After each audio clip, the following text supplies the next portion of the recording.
Hugh Taylor here. I'm coming at you again on a Sunday morning with a short video, I think, about a topic that comes up so much that I really felt it was time to address it head on, which is what is press release submission? This is a word that gets used a lot, and I want to try and clarify what it means. This is a source of a lot of confusion. And by the way, this is not a picture of me on the right. I'm not 30 and a model, but you never know. Sometimes it's nice to dream about that. Anyway, there's a lot of confusion amongst people who are considering public relations services that someone like me, a publicist, can sort of place or publish an article in the media for you. Like I can just, you come to me and you give me an article and I'll get it published in the New York Times or something. So I can't do that. There's a lot of confusion about that. Or that there's some formal submission process for getting a press release picked up in the media. Like that there's some form, like at NewYorkTimes.com where I sort of enter your press release and submit it to them, and then they either publish it or they don't. There isn't such a thing, at least for news. There is an editorial thing like that. But and that there's in my view, confusion about the difference between press release distribution and media outreach. Okay, and I'm going to explain that.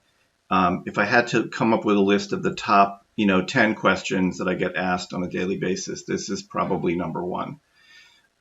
So one thing to just clarify a little bit, which I do in other videos as well, but I think it's an important enough and frequent enough question that it deserves attention here, which is, what is the difference between press release distribution and press release submission? Press release distribution is an automated syndication process. The press release goes into a software engine, for lack of a better term, that automatically publishes it on a number of partner sites in the media. So if you distribute through PR Newswire, this is also known as putting a press release on the wire, because it dates back literally to the age of telegraphs, wires, and telephones, and telexes and stuff, is that the PR Newswire has relationships with publications like Yahoo Finance and many, many other news outlets that are completely separate companies. And they have a software integration where whenever a press release comes up the PR Newswire feed, it automatically gets published on these partner sites. And unless they may have filters where they block it if it's about, drugs or alcohol or something, but they generally pick up everything that you feed into it.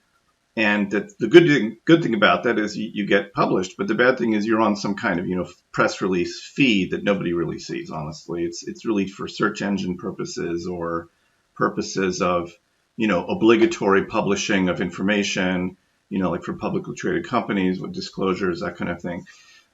In contrast, you have submission, which I call media outreach. That maybe that's confusing to people. I realize with this that some of the confusion that people are having is because people like me don't communicate clearly.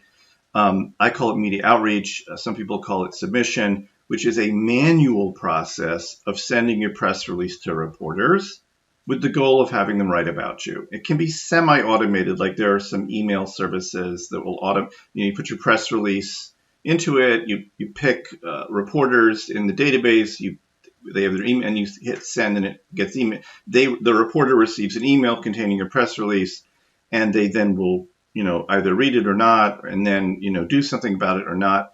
And we'll talk about that more in a minute. But it's a manual process, and it is not guaranteed.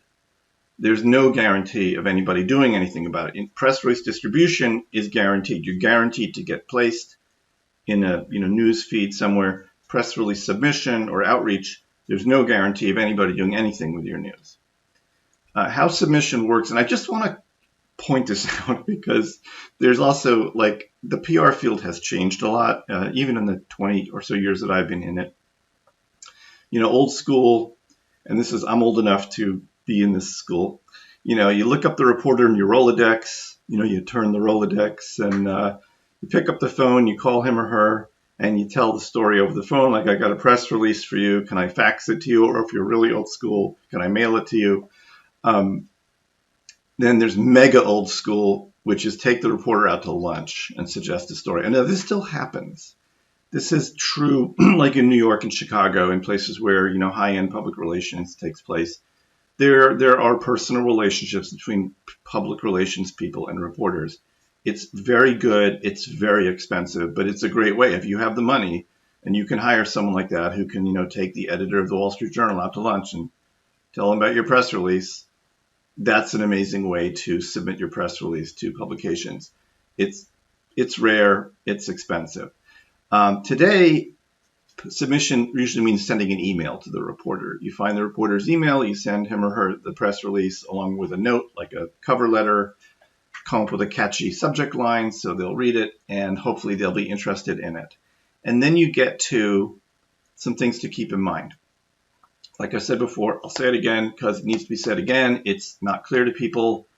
It's not a guaranteed process. Now, the reason I think there's some confusion about this is because there are companies in my field that are not really clear about what they're doing. And it frustrates me greatly. They have messaging and advertising that is a little bit vague on this. Or, I don't want to say they're misleading because it's not like they're lying about it, but they create the impression that if you pay them the money, they will get you published in a certain outlet. And in some cases, what they're really offering is press release distribution. They'll say, oh, we'll get your article published in such and such an outlet, but they're really saying we're going to put it on PR Newswire and it'll get picked up automatically. Or they have some relationship with the outlet where they are literally paying to place an article. I don't really know a lot about that. I don't do that. It's very expensive. It's not at all the same as getting a reporter interested in your story. And this is where there's another layer of confusion. And I think it's understandable that people are confused about that. This is a specialized, segment of the industry. It's not like, why would anybody know anything about this? But just generally speaking, reporters need a good reason to cover your news. Reporters do not like being asked to promote your business. They consider that like an insult. It's like the last thing they want to do. Now, if you have something to tell them that supports a story that they're interested in, like, for example, if you are announcing a kitchen gadget that's made with some, safe chemical or something, then a reporter who's writing about harmful chemicals in the kitchen might be interested in your story because there's an alignment. You support his story. So that's what you're looking for. It's not, and the thing to remember, and this is something that people can take personally, whatever, it's difficult, not every story is viable for press release submission. And I try to be clear about this, mostly because I don't like disappointing people and then having the fallout of disappointing people, which is, if I don't think your story is viable for press release submission, I will say, I don't think we should do this. If I don't think I can attract a reporter's interest, I don't want to take your money for that purpose. Now, I'm not always right. Sometimes I'll try it and it doesn't work. But usually I've been doing this long enough now that I've developed a sense, okay, this story could work, this story won't work, or let's work on finding the angle that's going to be interesting. And that's always a kind of a fun process. Like, where's the story that reporters are going to be interested in? And sometimes that means figuring out what the scope of it is. So, for example, sometimes the story is interesting on a local basis, but not on a national basis. I find this sometimes with medical people, like, someone who's a medical specialist in their local area, that might be interesting news if they have something to say, but nationally, unless they've, won the Nobel Prize or something, it's probably not interesting. Anyway, so those are some quick thoughts on press release submission. It's kind of one of those topics that comes up so often. I felt it was important to address. If you want to learn more, our free ebook, Stop Being Invisible, gets into this topic in more depth. There's a link to download it below. It's a free ebook. It offers a lot of insights into this kind of thing, and we are available to you to talk more if you want. There's a link below if you want to set a time to talk to me about this. I'm happy to spend a few minutes with you on a Zoom call. We can chat about it or go to commsfactory.net. We have other articles and resources for you.